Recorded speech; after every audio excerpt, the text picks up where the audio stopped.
Hi friends, this is Mrs. Morotti, and today I'm going to read you Mortimer's Christmas Manger by Jane Chapman and Karma Wilson. In a wee big house lived a wee mouse named Mortimer. He dwelled in a dark hole under the stairs. Nobody ever noticed little Mortimer, and Mortimer liked it that way. But he didn't like his hole. Too cold, too cramped, and too creepy, squeaked Mortimer. Each day he snuck out and crept looking for crumbs and tidbits. One day, Mortimer spied something new. What he spied was wonderful. He saw a huge tree covered in twinkling lights. Nestled on top was a bright shining star.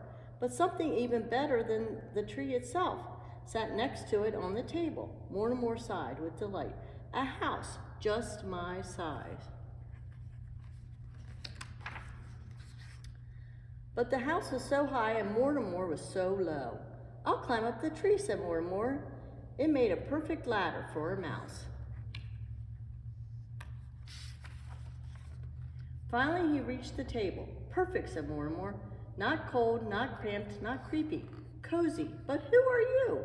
Mortimer had never seen people so small, almost as small as himself. He had never seen such strange animals either. Tap, tap, tap. Mortimer knocked, but no one answered. Tap, tap, tap. No one moved an inch. I see, Mortimer squeaked. You aren't real, only statues. And so Mortimer tugged and Mortimer tugged. One by one, he dragged the statues out. When he reached for the smallest statue, he saw it was a baby in a wooden bed, just like Mortimer's size. There's no room for you here, Mortimer said. Out you go. Then into bed crawled Mortimer. He fell fast asleep in the soft, warm hay.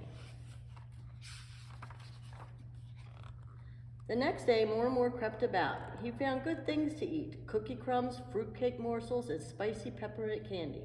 But when Mortimer scampered up to his new home, the statues were set up again. No, no, no, squeaked Mortimer.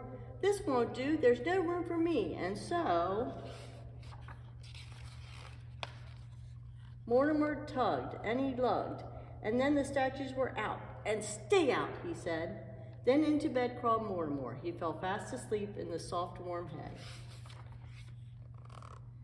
But each day while Mortimer squirted about, the statues were set up again, and Mortimer always lugged and tugged them back over. Then one day, Mortimer set out and saw the big people gathered around the tree. He couldn't go out there, so he hid among the statues. A man started talking. Mortimer listened, and what he heard was wonderful. Since it's Christmas Eve, I shall tell the Christmas story, said the man.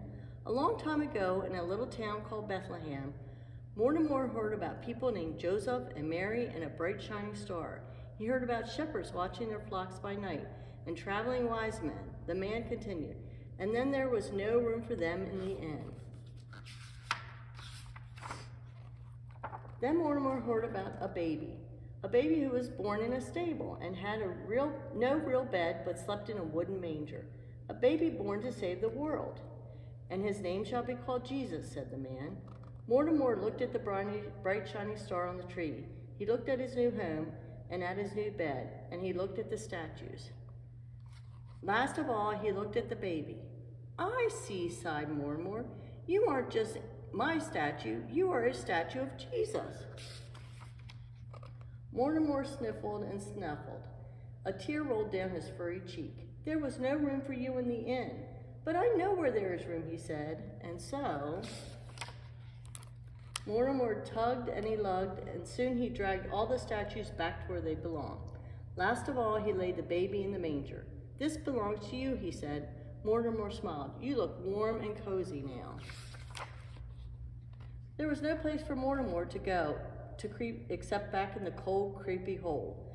As Mortimer scuttled down the tree, he said a prayer. Jesus, you were born to save the world. Perhaps you could also bring me a home. And then Mortimer spied something new. What he spied was wonderful. Mortimer sighed with delight. A house just my size. There were no statues in sight, and so